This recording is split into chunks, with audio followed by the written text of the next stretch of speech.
Yo, it is much, much too early to do a 53-man roster. We're going to do it anyway here on Locked On Jaguars. Stand by.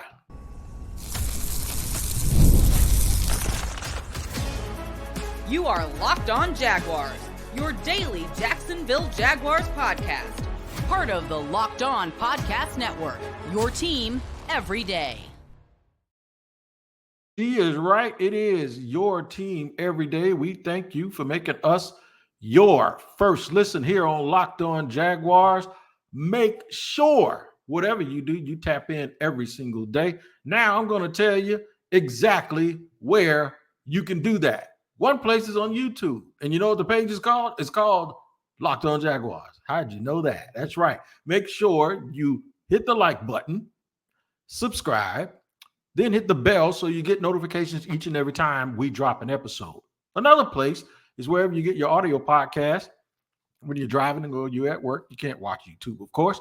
Make sure you tap in and listen at that location every single day to make sure you do not miss an episode. And today's show is brought to you by Gametime. Download the Gametime app, create an account, and use the code LOCKEDONNFL for $20 off your first purchase.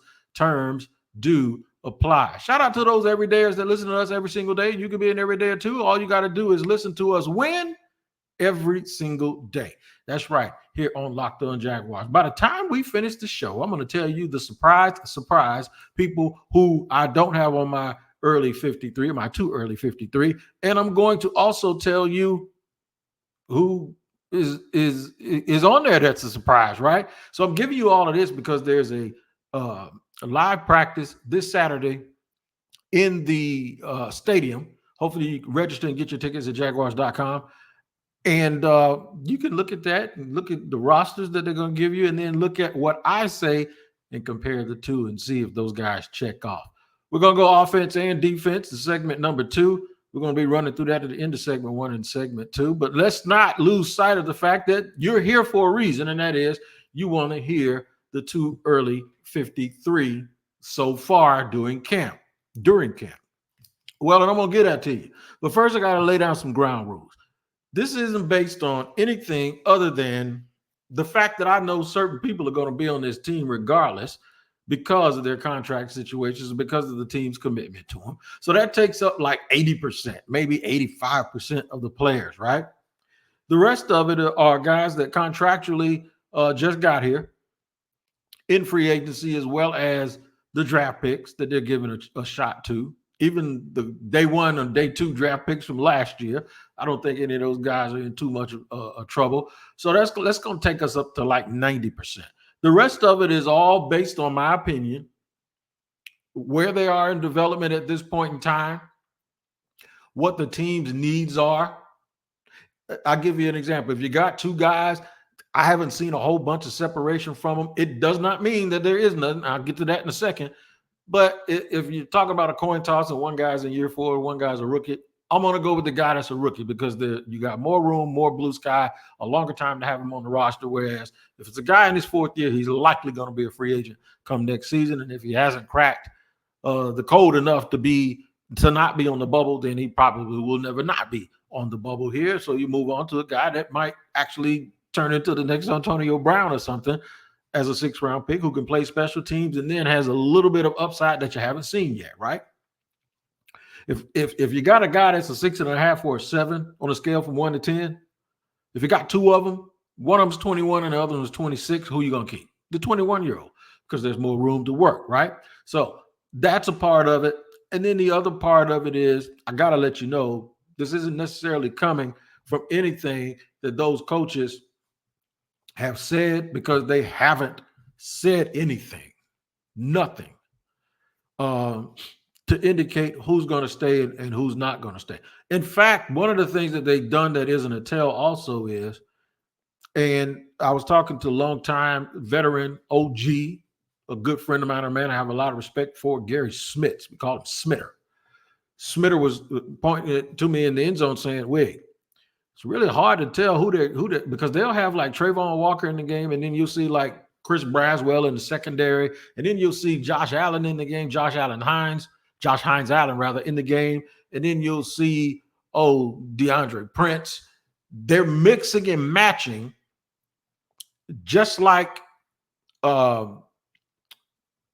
they said they would. Doug Peterson said it, but more than anything, the person that said it was Ryan Nielsen, and he talked about it on the second day of camp, where he said, "Look, it's an organizational thing." He was asked whether it was something. Brent Martineau asked him whether it was something that was league-wide, something he said, "No, it's more of an organizational thing."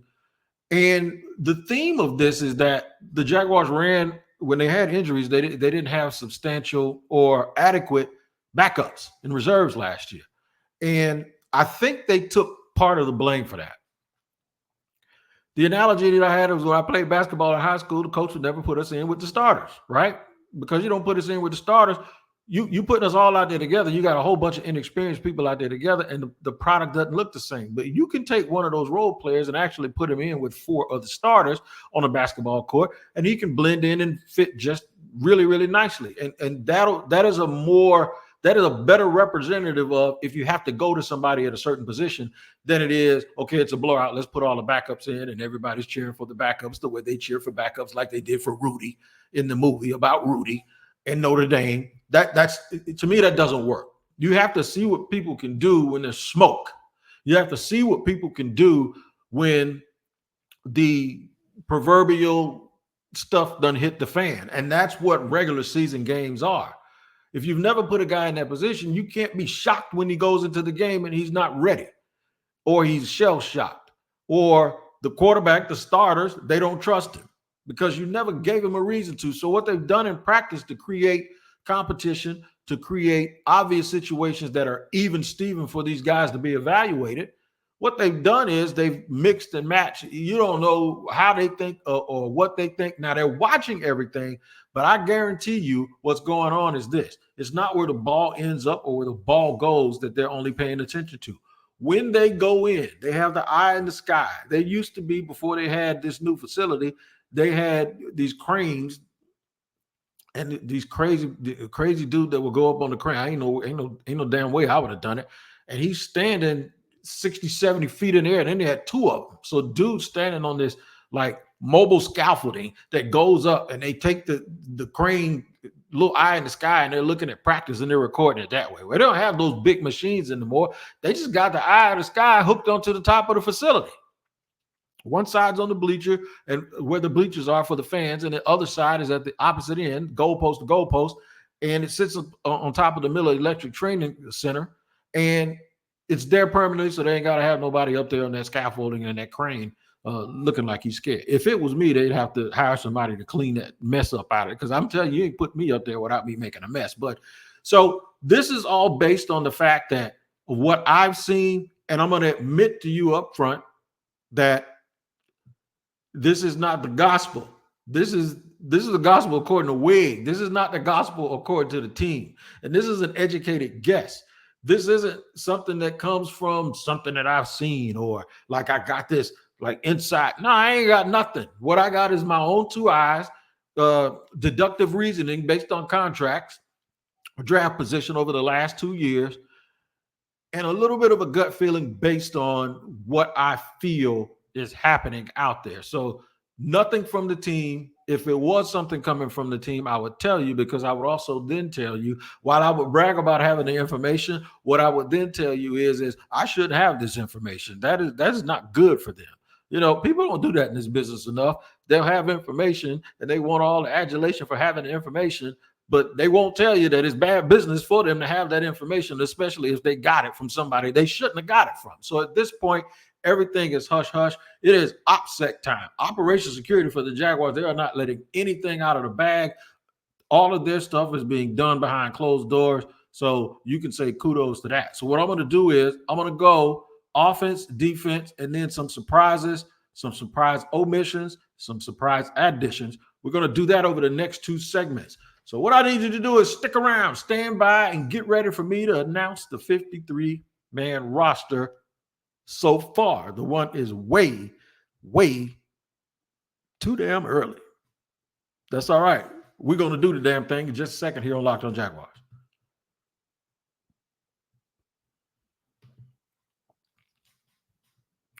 First, I'll let you know about today's sponsor, and that is Gametime. That's right. There it is. Gametime. Now, look, man, you need tickets to anything. Baseball games, Major League Baseball is on fire right now. I would say the Olympics, but they're in another country. But baseball games are on fire. Concert tickets, theater, comedy shows, monster trucks. If they're having it in an arena or pavilion anywhere, Gametime has those tickets. Now, here's what's special about Gametime. If you got to wait until payday, and payday is the day of the event, don't worry about that. Nobody's going to get mad at you and tell you that your lack of planning is not their priority, because Gametime makes it a priority with last-minute deals. You can save up to 60% off buying last-minute tickets for sports, concerts, comedy, and theater. I want y'all to remember that when Jaguar tickets go on sale, because you can definitely go to Gametime and get them at the last minute. They got flash deals, zone deals, all-in pricing, all of that stuff. Man, I'm telling you, Gametime is the serious place where you need to go get tickets. Pick out any specific games or matchups that you love to attend and get started. Take all of the guesswork out of buying tickets to Major League Baseball and anything else with Gametime. Download the Gametime app, create an account, and use the code LOCKEDONNFL for $20 off your first purchase. Terms apply. Again, create an account and redeem code. I'm going to spell it out for you. LOCKEDONNFL for $20 off your first purchase. That's LOCKEDONNFL. Make sure you check out the Gametime app. Download it today. Terms apply. Last minute tickets. Lowest price is guaranteed.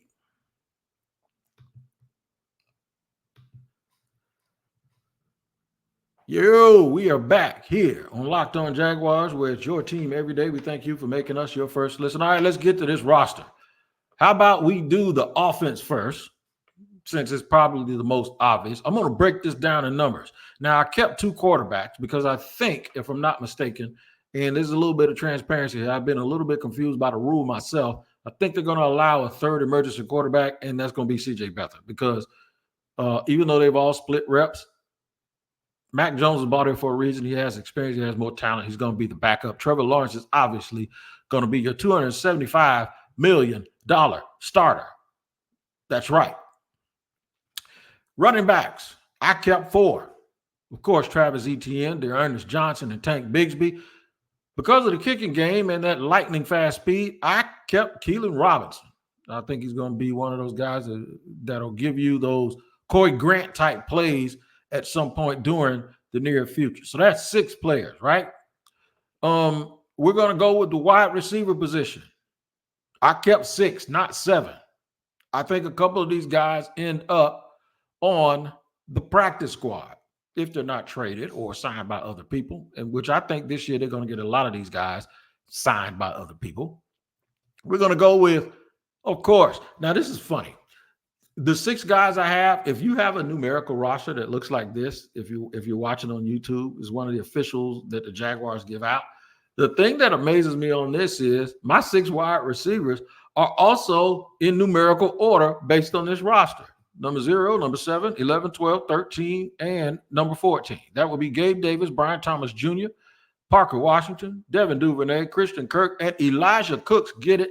He got an edge over both Seth Williams and Joshua Cephas, and Tim Jones, of course, who's the incumbent.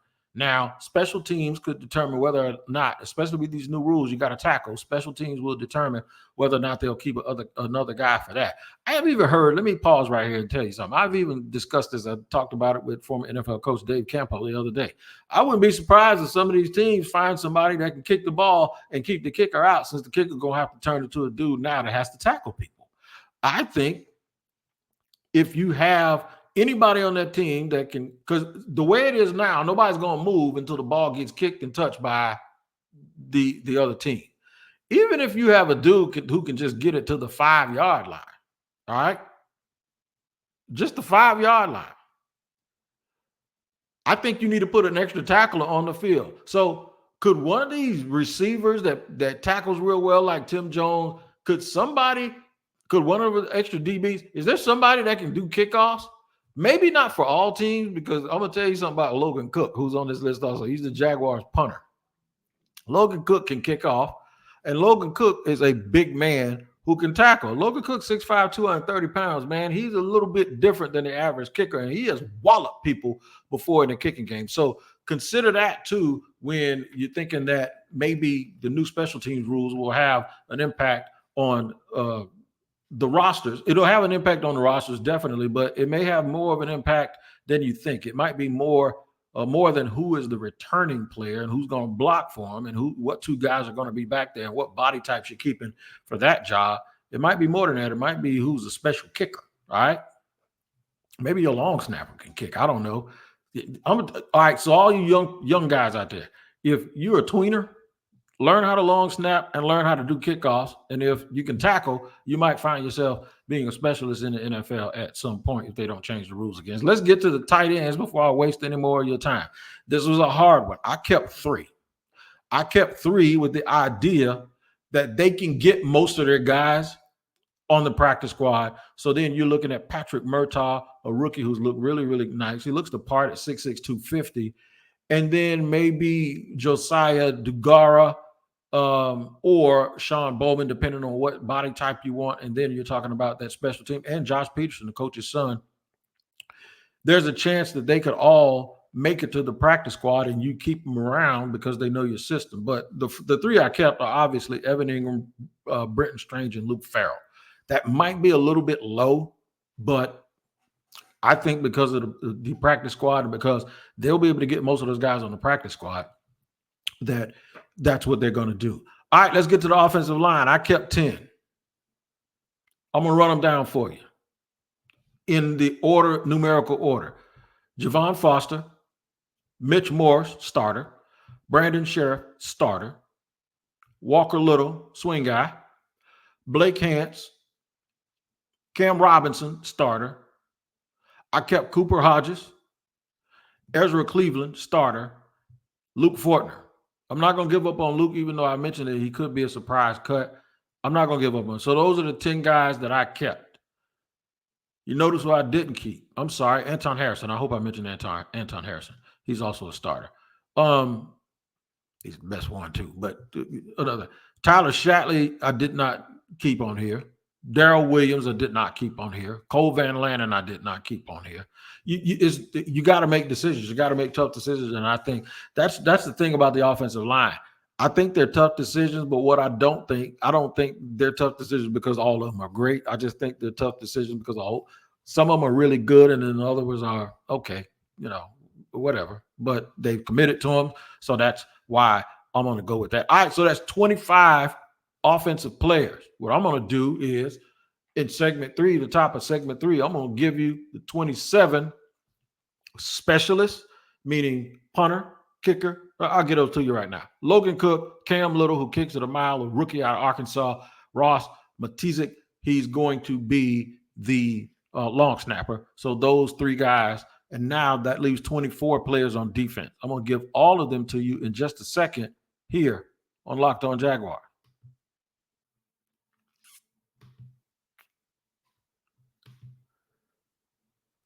Now, till I let you guys know about today's sponsor, which is FanDuel. That's right, man. FanDuel is the absolute truth. And I got to let you know what's going on. Since those sports aren't quite sporting like they used to, I know everybody's sitting there wondering, like, man, where's all our stuff at? Where's our games? Well, they're coming back. Baseball's still there. And just because they're not the sports that you used to, totally overall, doesn't mean that FanDuel doesn't have anything going on, because they're hooking up all customers with a boost or a bonus daily. That's right. There's something for everyone every day, all summer long.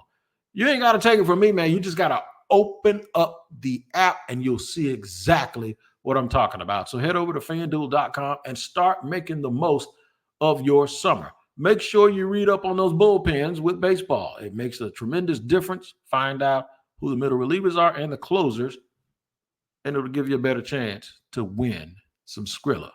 FanDuel is the official sports betting partner of Major League Baseball, so start making the most of your summer with FanDuel.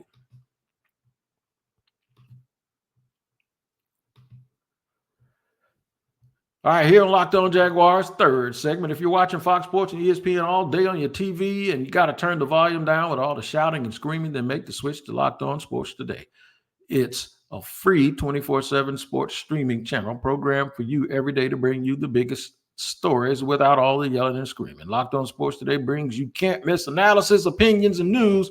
Streaming 24/7 on YouTube or the free Amazon Fire TV channels app, part of the Locked On Podcast Network. Your team every day. That's right, man.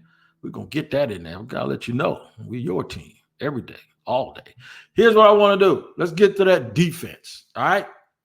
We're going to get to this defense here, and we're going to talk about who we kept. Let's start on the front end. I kept 10 people again. So the three biggest units, the offensive line, defensive line, as well as the defensive backs, I kept 10 in all of those. Usually the number is 9 or 10. I kept 10 in them all, and I think it's because of where they are in the course of development and because a lot of them play special teams. Let's start with Josh Hines, Allen, and Trayvon Walker, of course, at the very top. Numerically speaking, the next one is Travis Gibson. He's edge 3 in my opinion. Devon Hamilton, big Devon, 6'4", 335 pounds, the biggest dude they have on the line. He is going to be here. He's healthy this year. Surprise, surprise. This is supposed to be for the next segment, but I'm going to go ahead and include it. I got Miles Cole making this team. I have Miles Cole making this team. He's 6'6", 278. He moves around, man. He's probably going to beat out some of these veterans they have. Eric Armstead, he is, to me, your inside-out, Calais Campbell type on this team. He's going to play inside. He's going to do a little 3 technique, going to do some 2-gap, and I think he's going to do some big end in the 4-eye. So he's on the team, of course. Mason Smith is on the team, along with his college teammate, Jordan Jefferson. Roy Robertson Harris makes this club again, of course.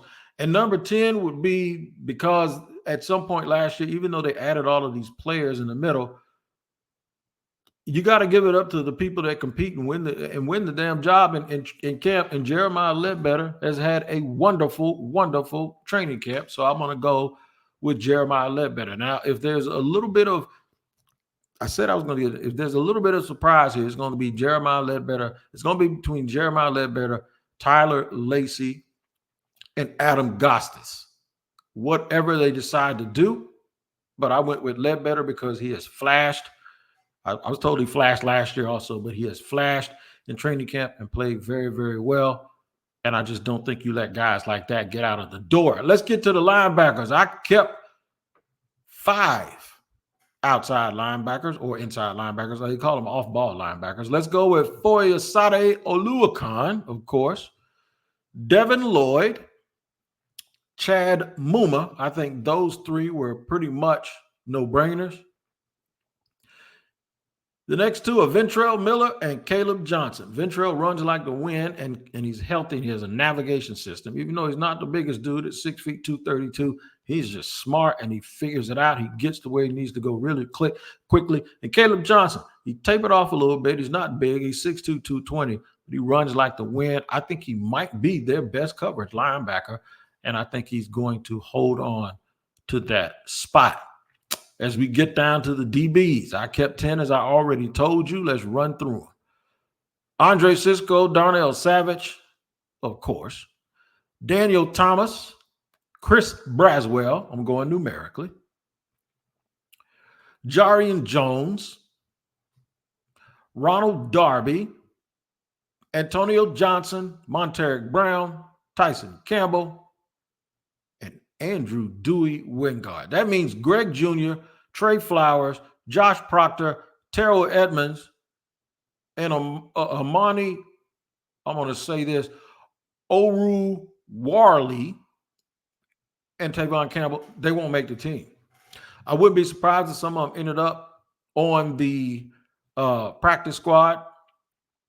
If there's somebody that might stick around more than anybody else, it's the veteran Trey Flowers. And if he does stick around, that means he'd probably be bumping somebody like Daniel Thomas or Buster Brown. But there you go. That is what I believe is a way too early 53-man roster so far from the brain, Tony Wiggins. Now, surprise, surprise. Yeah, you already know. Surprise might be the fact omissions off of this roster, surprise omissions, We can talk about Adam Gostis. Of course, he's been a staple on that team, been really, really versatile. Yasir Abdullah, for me, is definitely a surprise. I don't know if they're playing him the way he needs to be played. I think he's a strong side in or a situational pass rusher in the 3-4. They're not doing a lot of that. So it looks like, I don't know if he's getting the opportunity to make the plays that he normally get the opportunity to make, but he's one. Tyler Shatley is one on offense. Surprise that he is not on my 53. And I would probably say Tim Jones. He's currently not on my 53 are the biggest surprises. The biggest surprises to make it might be Elijah Cooks, because some people thought he may have been a forgotten man. But the thing with Cooks is the difference between him and Seth Williams, that goes back to what I was saying about experience. If they're the same guy, Cooks he's 2 years out of San Jose State. Seth Williams is in his fourth year from Auburn. So I just say you go with the guy that you have a little bit more time to develop him. Nothing surprising me at running back. Maybe a little bit of surprise that I only kept 3 corners. I mean, 3 tight ends, not 3 corners, 3 tight ends. What am I talking about? But for the most part, I think there are probably I named 53. I probably could have named 62 people, 61 or 62 people that I think are worthy to be on the team. I think the cuts will get harder as we get closer to them actually having to do it. I do believe that this in-stadium practice, I don't know if we really want to call it a scrimmage. That's not what they're calling it. But maybe if the one time you'll see them go live, this is going to be a situation where these preseason games are really, really going to matter. And remember, the eye in the sky for what they see in practice, the things that we don't know, workflow. If there are tiebreakers, who comes in earlier, who stays later, who has a little bit of an injury history, and who has a little bit of a cleaner history when it comes to injuries and the past. All of those things will matter. Most of those things that will be the determining factor whether these guys make the team or not are things that we are not privy to information-wise. And that's a good thing, like I said, because if we were privy to them, that would mean somebody who shouldn't be telling us stuff is telling us stuff that they shouldn't be telling us. That went on for a decade around here. It's kind of tapered down a little bit. Although there's this one dude, Cat Daddy or whatever his name is, but he's telling everybody's business around the league. So ain't no telling who that cat is, but I think that's his name anyway. But anyway, that's my attempt to give you a way too early 53-man roster. I really, really hope you enjoyed it. I hope it helps you determine some things when you watch the scrimmage on this Saturday. Speaking of which, the scrimmage on Saturday, we're going to talk about that. We're going to talk about that tomorrow. I'm going to give you some things you should expect and things to look for in the scrimmage, certain players and certain situations that I want you all to pay attention to. It's going to do it for this edition of Locked On Jaguars, with the exception of the fact that I got to let y'all know, man, Locked On NFL Scouting is the absolute truth.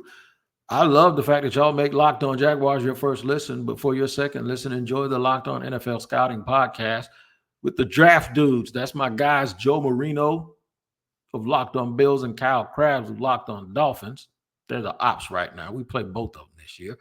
But we're going to take you inside the front office. They do anyway, and they'll make you a smarter NFL fan every single day, which I'm a big fan of. So stay up to date on training camp and positional values as the season draws near. Locked On NFL Scouting is available on YouTube or whatever you get or wherever you get your podcast, part of the Locked On Podcast Network, your team every day. It ain't whatever you get because you know what you're going to get when you're dealing with Locked On. Same thing you get here on Locked On Jaguars and Locked On NFL. Make sure y'all tap in. We're going to talk about this scrimmage. We'll do it tomorrow to give you some things to look forward to. And then later during the day on Saturday, I will have the time to drop something on social media to let you know how I feel about it. No camp today as we're recording. There is no training camp. It's the day off for the players. We'll kick back to that tomorrow and drop some notes from training camp, a little quick short for you, and some things for social media just to keep you connected to the team, man. And we will do that because it's your team every day here on Locked On Jaguars. We always thank you for making us your first listen. We'll see you tomorrow.